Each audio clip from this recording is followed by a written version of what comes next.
లేక పెద్ద టిప్పర్లకు వదిలేరు, కొంతమంది అవి తోలుతారు, తోలలేరు. చిన్న ట్రాక్టర్లకు వదిలేరు, అన్ని ట్రాక్టర్లు అంతమంది తోలలేరు కదా. మరి ఈ చిన్న లారీ ఓనర్ల పరిస్థితి ఏంటి, డ్రైవర్ల పరిస్థితి ఏంటి?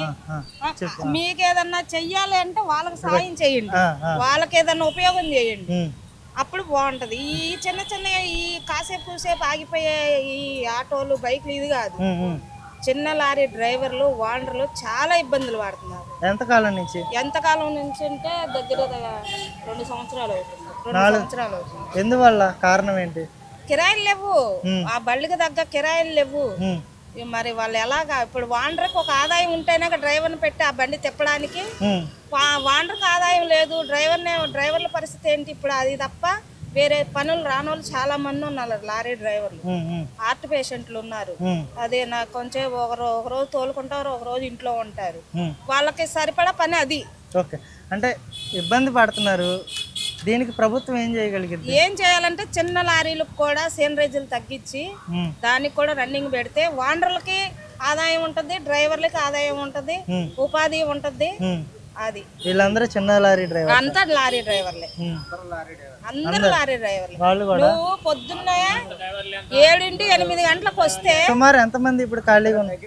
కొన్ని వేల మందే ఉంటున్నారు. వేల మంది, వందల మంది. రాష్ట్ర వ్యాప్తంగా మన విజయవాడ సిటీలోనే వేల మందే ఉన్నారు. వేల మంది పని లేక, లారీ డ్రైవింగ్ లేక. నువ్వు ఎప్పటి నుంచి ఉన్నావు ఈ ఫీల్డ్ లో? 35 సంవత్సరాల నుంచి. 35 సంవత్సరాల నుంచి. మీరు ఎదుర్కొంటున్న ఇబ్బంది ఏంటి? ఎదుర్కొన్న ఇబ్బంది అంటే ఏంటంటే ఇప్పుడు ట్రాక్టర్లకు వదిలేరు, ఏంటి చేండేజ్ లేకుండా ట్రాక్టర్లకు వదిలేరు. లారీల పరిస్థితి పక్కన ఆగిపోయినాయి. మరి లారీల పరిస్థితిలో ఉండాలి. ఇప్పుడు లారీ ఓనర్ అనేవాడు అది ఉంటే మాకు చేండేజ్ కట్టమంటున్నారు, ట్రాక్టర్లు ఫ్రీగా వదిలేదు. చేండేజ్ అంటే ఎంత కడతారు మీరు? 3000 అంటున్నారు. 3000 ప్రతి ట్రిప్ కి 3000 ప్రభుత్వానికి కట్టాలా మనం? చేండేజ్ కోరి వాళ్ళకి ఏంటి వాళ్ళు లారీలు మిగిలేదంతా మీరు కట్టేదంతా ట్రిప్కి మిగిలేదు. ఇప్పుడు ట్రాక్టర్ వచ్చి 1500-1700 వేస్తున్నారు. ఇంటి లారీకి ఎవరు తొలిచుకుంటారు? 3000 కట్టి ఏ రకం తొలిచుకుంటారు? అప్పుడు లారీకి ఎంత?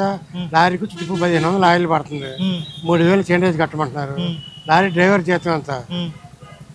మెయింటెనెన్స్ 5000 రూపాయలు మెయింటెనెన్స్ వస్తుంది. అంటే కూటమి ప్రభుత్వం వచ్చినాక ఇసుకని ఉచితం చేసేసారు, ఎవరైనా తీసుకెళ్ళిపోవచ్చు. ఓన్లీ రవాణా ఛార్జీలకు మాత్రమే మీరు పే చేసుకోండి, ఇసుక మాత్రం ఉచితం అని చెప్పేసి ప్రభుత్వం ఒక పక్క నుంచి ప్రచారం అయితే పెద్ద ఎత్తున చేస్తుంది కదా. మరి ఇంత పెద్ద అవకాశం కల్పించినా మీరెందుకు మరుగున పడిపోయారంటారు? మరుగున పడారంటే లారీలకు కూడా ఇప్పుడు ట్రాక్టర్లకి ఫ్రీగా వదిలేశారు. ట్రాక్టర్లకు ఫ్రీ ట్రాక్టర్లకు సేండ్రేజ్ లేదు, లారీలకు సేండ్రేజ్ ఉంది. లారీలకు మాత్రం 3000 సేండ్రేజ్, టన్నుకు 300 సేండ్రేజ్. మరి లారీ ట్రాక్టర్లకి సేండ్రేజ్ లేకుండా పెట్టారు. మరి ఏ రకంగా అసలు ట్రాక్టర్లు తోలుకుంటున్నారు, లారీలు వదిలేస్తున్నారు. లారీల గురించి ఎవరు పట్టించుకోవట్లా. మరి లారీ డ్రైవర్లు ఏమవ్వాలి, ఓనర్లు ఏమవ్వాలి, ఫ్యామిలీ ఏమవ్వాలి? మా పరిస్థితి రోడ్డుని పడిపోయాం. రోడ్లు వాళ్ళు చిన్న కొట్టు పెట్టుకుని కూర్చున్నాడు. అదే అండి, అది కొట్టు. మరి ఏం చేయాలి? బతుకు ధరలేక కొట్టు పెట్టుకున్నాం. 35 సంవత్సరాలు సీనియర్ డ్రైవర్ నేను. మీరా? 1990లో డ్రైవర్ని. ఏం చేయాలి? ఏం చేసేది? ఇక్కడ ఈ విజయవాడ ఈ రాణి గారి తోటలోనే 2000 మంది డ్రైవర్సే 2000 మంది. ఎవరు పని బాట లేకుండా ఆ ట్రాక్టర్లకి లోడ్లు కొడతానే వెళ్తున్నారు. లారీ ఓనర్ డ్రైవర్లే ట్రాక్టర్లు తోలడానికి వెళ్తున్నారా? లోడింగ్ చేస్తున్నారు, లోడింగ్ చేస్తానికి వెళ్తున్నారు డ్రైవర్లు ఓనర్లు.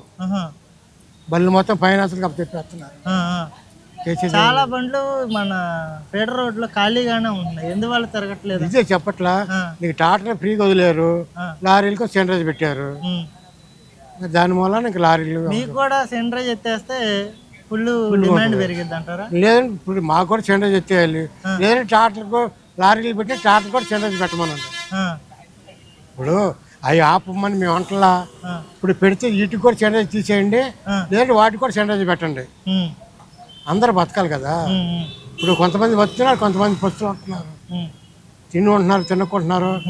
5 రూపాయలు ఇచ్చి అన్నా క్యాన్కిలో తిని మెలకుండా వస్తున్నారు. వేలు అప్పులు, లక్షల అప్పులు పాలేదు. ఫైనాన్స్లు కప్పు చెప్పేశారు బళ్ళు అందరూ. మీకు ఎన్ని బండ్లు ఉండే గతంలో? 4 బళ్ళు ఉండేవి. ఇప్పుడు ఎన్ని ఉన్నాయి? ఏమి లేవు. ఎందువల్ల? ఏం చేస్తాం, వ్యాపారాలు లేవు, ఫైనాన్షియల్ కిస్తులు కట్టలేక ఫైనాన్షియల్ కప్పు చెప్పేసాం బళ్ళు. ఎవరికి 4 నుంచి ఇప్పుడు ఒకటి కూడా లేని పరిస్థితి. అంటే ఇప్పుడు మీరు కూడా డ్రైవింగ్కి వెళ్తున్నారా? డ్రైవింగ్కి వెళ్తున్నాం. నేను హార్ట్ పేషెంట్ని. ఇప్పుడు బాగున్న వెళ్ళి టాటర్లు లోడ్ చేసుకుంటున్నారు, 300-400 తెచ్చుకుంటున్నారు. నేను హార్ట్ పేషెంట్ని, నేను వెళ్ళి చేయలేను. ఏం చేస్తాం, ఇంటికి పెట్టి. అంటే మీ సమస్య మీద అసెంబ్లీలో చర్చించడం కానీ, ఎవరు పెట్టలేదు దాకా ఒక ఎమ్మెల్యే అయినా మాట్లాడడం కానీ ఎక్కడైనా విన్నారా? లేకపోతే మీ సమస్య పలానా ఎమ్మెల్యే నోటీస్లో ఉంది, మా గురించి బాగా పలానా వాళ్ళకి తెలుసు, వాళ్ళకి పదే చెప్తున్నామని కూడా ఏమన్నా ఇంతకుముందు అంటే మీ సభ్యులంతా ఎమ్మెల్యే గారిని కలిసి వినతిపత్రం ఇవ్వడం, స్థానికంగా ఇప్పుడు గద్దె రామ్మోహన్ గారు 3 సార్లు గెలిచారు. మీ సమస్య మీద ఏ రోజైనా అసెంబ్లీలో మాట్లాడే ప్రయత్నం ఏమైనా చేశారు? గద్దె రామ్మోహన్ రావు గారు ఆయన చాలా నెంబర్ 1 క్యాండిడేట్. ఆయన గారు చాలా మంచి గొప్ప వ్యక్తి. ఆయన చేస్తారు. ఇప్పుడు పైన రాష్ట్రం నుంచి రావాలి కానీ ఎమ్మెల్యే గారి దగ్గర రాదు కదా. ఎమ్మెల్యేనే కదా అసెంబ్లీలో పెట్టాల్సింది సమస్యని. ఇప్పుడు ఇది మంత్రులు చూసుకోవాలి లెక్క, ఎమ్మెల్యేలు కనుక అంత కాదు కదండి. రోడ్ ట్రాన్స్పోర్ట్, రవాణా శాఖ ఎవరు ఉన్నారు, రవాణా శాఖ మంత్రి తీసుకొని కొంతమంది బాగుపడుతున్నారు, కొంతమంది చేయలేకపోతున్నారు. పేషెంట్లు ఉన్నారు, కొంతమంది సాగుబతులు ఆత్మహత్యలు చేసుకుంటారు. ఏం చేస్తారు పరిస్థితి? ఇప్పుడు జీవనాడు సాగాలి కదా, లేని వాళ్ళు ఏం చేస్తారు? బళ్ళు ఫైనాన్షియల్ కాబట్టి చెప్పేస్తున్నారు, దిగులు చెందుతుంది, మనస్తాపన పడి మూలన పడిపోతుంది. అంటే ఈ ప్రభుత్వం ఎలా వచ్చిన తర్వాత ప్రభుత్వం అన్ని బాగానే చేస్తుంది, ఒక్కటే ప్రాబ్లం అవుతుంది మాకు అన్ని ఇబ్బంది ఏమీ లేదు. ఇప్పుడు పెడితే లారీలు కూడా. జగన్మోహన్ రెడ్డి గారు ఉన్నప్పుడు అప్పుడు ఎలా ఉండేది? అప్పుడు ఎంత ఉండేది సెంట్రేజ్ చార్జెస్? అప్పుడు 5,000 ఉండేది సెంట్రేజ్, 475 రూపాయలు సెంట్రేజ్. అప్పుడు అట్నే తగలబెట్టింది.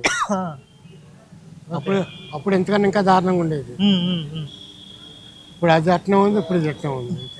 ఏం మార్పు ఏం లేదంటారు? మార్పు అనేది ఉందండి. ఇప్పుడు మేము బాధపడేది ఏంటంటే, సమర్థించకండి, ఉన్న వాస్తవం మేము ఉంటే చెప్పేది ఏంటంటే, పెడితే లారీలు సెంటేజ్ తీసేయండి, టాటర్లకు సెంటేజ్ పెట్టి లారీలకి టాటర్లు సెంటేజ్ తీసారు, లారీలు పెట్టారు. పెడితే అన్నిటికి వాటి కూడా వీటికి పెట్టండి, మొత్తానికి అన్నిటికీ కామన్ గా పెట్టమంటారు. పెడితే టోటల్ అందరికి పెట్టండి. పెడితే అందరికి వర్తింపు చేశారనుకోండి, ఎవరికి గోల ఉండదు. ఇప్పుడు లారీకి 3,000 తీసుకుంటున్నారు, టన్నుకి 300 చొప్పున. అదే టన్నుకి 300 చొప్పున టాటర్ కూడా పెట్టండి, గోల ఉండదు. అన్ని తిరుగుతూ ఉంటారు అన్ని. ఇంకా టాటర్ కెపాసిటీ ఎంత? 8 టన్నులు. టాటర్ కెపాసిటీ 5 టన్నులు. 5 టన్నులు. మీ చిన్న లారీ కెపాసిటీ 10 టన్నులు. 10 టన్నులు. పెద్ద లారీ అయితే పెద్ద లారీ అయితే 20 టన్నులు. 20 టన్నులు, 30 టన్నులు వేసుకెళ్తున్నారు, ఒకరు 40 టన్నులు వేసుకెళ్తున్నారు. అది కోరి వాళ్ళని బట్టి వేస్తున్నారు, దానికి కట్టలేదు. పెడితే మొత్తం శానిటైజ్ పెట్టండి టాటర్లు కూడా, లేదంటే లారీలు కూడా శానిటైజ్ తీసేయండి. ఇప్పుడు అర్ధరాత్రులు పెద్ద ఎత్తున బండ్లు తిరుగుతూ ఉంటాయి, పైన పట్టా వేసేసి. అసలు అదేంటి? ఇసుక వస్తుంటుంది, కంకర వస్తుంటుంది, డస్ట్ వస్తుంటుంది, మట్టి వస్తుంది, అన్ని రకాలు వస్తుంటాయి. ఇప్పుడు పట్టా అయిపోతే అర్ధరాత్రి చాలా యాక్టివ్ గా తిరుగుతారు కాదండి. ఇప్పుడు పట్టా అయిపోతే వచ్చే బళ్ళకి రోడ్లన్నీ ఇబ్బంది కదా, మరి కంపల్సరీగా దుమ్ము పడిపోద్ది.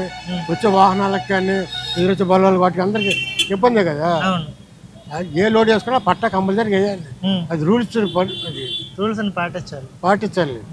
ఇప్పుడు రూల్స్ పాటించకుండా నువ్వు అట్లా చెప్పలేవు కదా. అదేలే, పెడితే చెండేసి టాటర్లతో సహా పెట్టమనండి, లేదు లారీలు కూడా తీసేయండి. మీకు కూడా కాంపిటీషన్ పెరిగిద్ది అంటారు. ఇప్పుడు అందరూ బాగుపడాలండి. ఇప్పుడు వాళ్ళు గవర్నమెంట్ ప్రీఎస్కి పెట్టింది కాదంటలా, పెట్టారు, మంచి పని చేశారు. పెట్టిన వల్ల ఇప్పుడు లారీ వాళ్ళు ఇబ్బంది పడిపోయాము, బళ్ళన్నీ ఫైనాన్స్కి ఇచ్చాం, లారీ ఓనర్లకు ఉపయోగం లేదు, డ్రైవర్ల డ్యూటీలకు ఓన్లీ టాటర్లు తిరుగుతున్నాయి. పెడితే టాటర్లు కూడా చెండేసి పెట్టండి. మేము తీసామని టాటర్లు కూడా మేము అంటలా. లారీలు జరగాలి, టాటర్లు జరగాలి, అన్ని జరగాలి. పెడితే లారీలకు పెట్టినట్టుగా టాటర్లు కూడా పెట్టండి, లేదంటే లారీ టాటర్లకి సెంటర్ తీసేసినట్టుగా లారీలు తీసేసి అది గవర్నమెంట్ భరాయించుకొని సెంటర్ తీసేసి లారీలు కూడా ఫ్రీగా ఇవ్వండి. ఇంట్లో గడవడమే చాలా కష్టంగా ఉంది. ఎందువల్ల? కారణం ఏమై ఉంటుంది అంటారు? లారీలు తోలకాలు లేవు. ఎందువల్ల? కోరీలు ఆపేశారు, టాటర్లకే వదిలాడు. కోరీలు అంటే ఉచితంగా ఉసుక తీసుకెళ్ళమని ఓన్లీ టాటర్లకే తిరుగుతున్నాయి. ఓన్లీ టాటర్, లారీ తోలేవాడు టాటర్ తోలలేడుగా. ఎవరు బతుకుతారు వాళ్ళే. మేము లారీ డ్రైవర్లు, మాకు తోలకాలు లేవు, కూలి పనులు చేసుకోవాల్సి వస్తుంది. అది ఒక రోజు ఉంటే ఒక రోజు ఉండలేదు. భార్య పిల్లలు ఒక రోజు తింటే ఒక రోజు తింటలేదు. అది లారీలు కూడా వదిలితే ఎవరో కాళ్ళ మీద వాళ్ళు బతకొచ్చు, ఒకళ్ళ మీద ఆధారపడకుండా ఎవరి కాళ్ళ మీద వాళ్ళు బతకొచ్చు. అంటే కూటమి ప్రభుత్వం వచ్చినాక అసలు ఎవరికి కూడా ఇబ్బంది లేదు, ఫుల్గా అందరూ ఈ ఫుల్ ప్రభుత్వంలో ఖుషీగా ఉన్నారని ఈ చెప్పేసి ప్రభుత్వం అంటే కొంతమంది వ్యక్తులు కొన్ని మీడియా సంస్థలు ఆ రకమైన ప్రచారం చేస్తున్నారు. మీరేమో గ్రౌండ్ రియాలిటీలో ఇంకో సమస్యనే చెప్తున్నారు. అంటే ఇసుక ఉచితం చేశారు కానీ ఖచ్చితంగా సేవరేజ్ ఛార్జెస్ కట్టాలి, ఖచ్చితంగా 3,000 కట్టాలి, గతంలో 5,000 కట్టేవాళ్ళం అని చెప్పేస్తారు ఆయన. ఇప్పుడు వాండర్ ఏమన్నా బళ్ళు తిప్పితేనే కదా డ్రైవర్కి జీతం ఇచ్చేది. వాండరే ఫైనాన్స్ వాళ్ళకి అప్పచెప్తుంటే మేము ఇంకేం చేస్తాం? కూలి పనులు చేసుకుంటున్నాం, వచ్చి రాని పనులు చేసుకుంటున్నాం. అంటే మీరేం కోరుకుంటున్నారు? ప్రభుత్వానికి మీరేం చెప్పదలుచుకున్నారు?